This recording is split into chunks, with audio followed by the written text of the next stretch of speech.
Imagine a night so quiet that even the sound of your own breath echoes as if it comes from somewhere far away. You sit still, unsure whether you want to cry, laugh, or simply close your eyes and stop thinking. It feels strange because nothing dramatic happened today.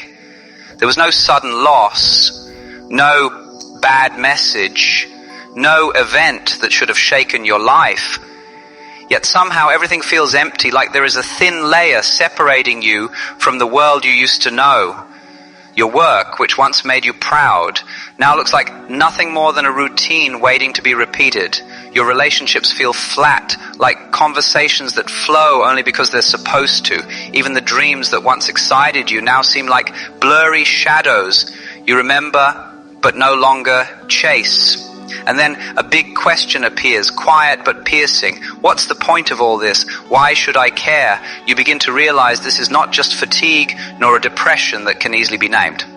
There is something deeper happening, a subtle awareness rising inside you, demanding that you look at life from an angle you've never touched before.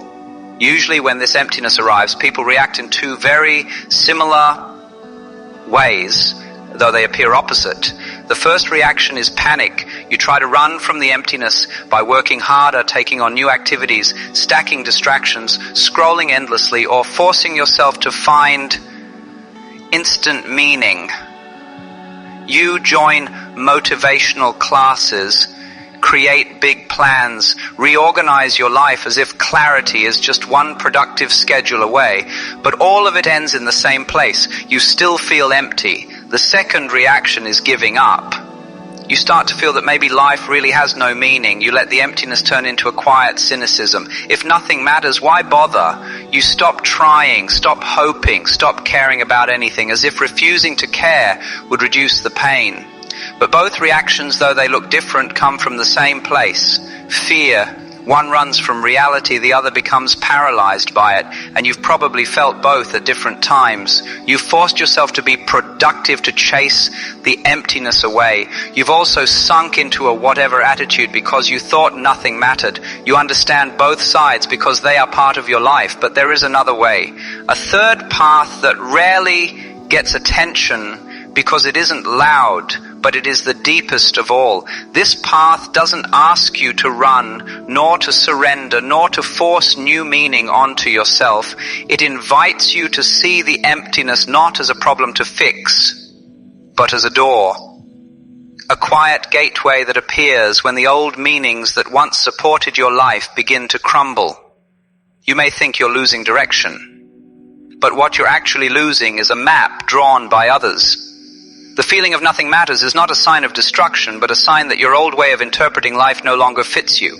The door opens the moment you stop pretending that everything has a built-in meaning you must follow. From here, you begin to learn that emptiness can be a space to search, a space to breathe, a space to listen to something that has long been buried under the noise of routines you believed were truth. All this time you might not realize that most of the meaning in your life isn't meaning you discovered for yourself. It is borrowed from family who taught you what success is, from school that defined intelligence, from religion, culture, and society that described what goodness looks like, from the internet that told you what goals you must reach to be considered valuable. Your whole life may have been guided by collective stories spread so widely that they felt like laws of nature, when in truth they are simply agreements, a game that started long before you were born and you arrived in the middle of it. You were given a role before you had the chance to choose. You played the story so seriously, so intensely, that you forgot it was a story. Like an actor who becomes so absorbed in their character that they forget the person they are beneath the costume and the lines. And when you finally realize that most of these meanings are borrowed, emptiness naturally follows. Not because life is meaningless, but because you are returning to a blank page before writing your own story. If you dare to look at that emptiness without fear, you'll see it's not an ending.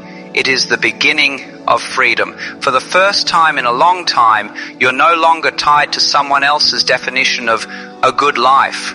You no longer have to chase something you never really wanted. You're free to change roles, anytime, free to rewrite the rules of the game, free to stop or start again without asking for permission from anyone. But here lies another trap, a subtle one that pulls many people back into the cycle. You know, the urge to create a grand life mission just to make the emptiness disappear quickly. You're tempted to invent a spectacular new purpose just so you can say you're back on track. But if you create meaning just to cover the emptiness, you're not free. You're simply replacing one game with another. True freedom appears when you no longer rush to name your experience, when you allow the emptiness to teach you something without forcing it to become something. In the end, life does not need a big point. Not because life is pointless, but because meaning doesn't need to be a giant project waiting to be completed.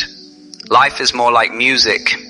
The purpose of music isn't the final note, but the journey from one note to the next.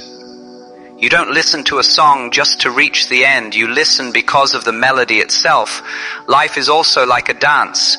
It's not about reaching a certain spot on the floor, but about the movement you make with each step. Perhaps the emptiness you feel, the loss of meaning, the lack of interest, the frightening flatness is not a sign that your life is broken, but an invitation to dance without needing a final meaning.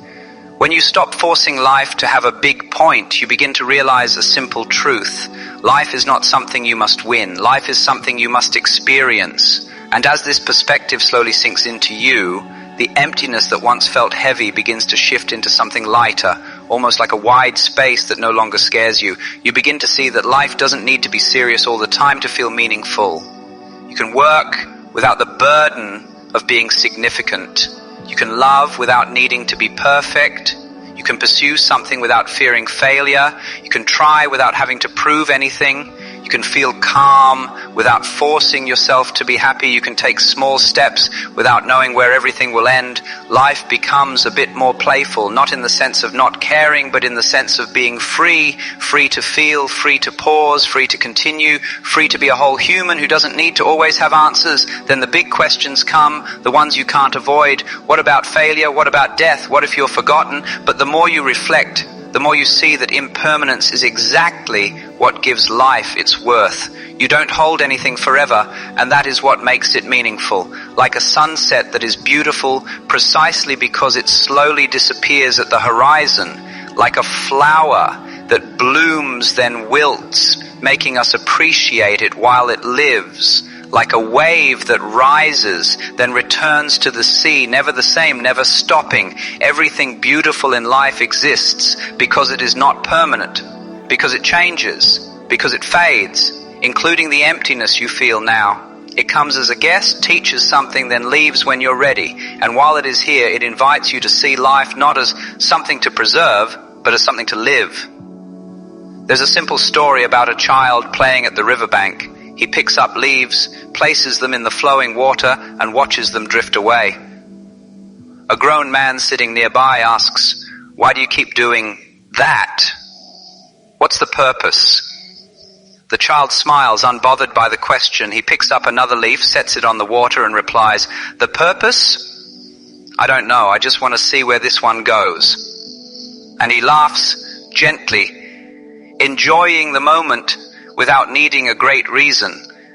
The man falls silent, realizing that maybe he has spent too much time searching for meaning and too little time enjoying what's right in front of him. The story is simple, very simple, but it contains something we often forget to do, to be present, not to achieve something, not to acquire something, but to feel something. Now imagine the big question that appeared at the beginning. What's the point of all this? Why should I care?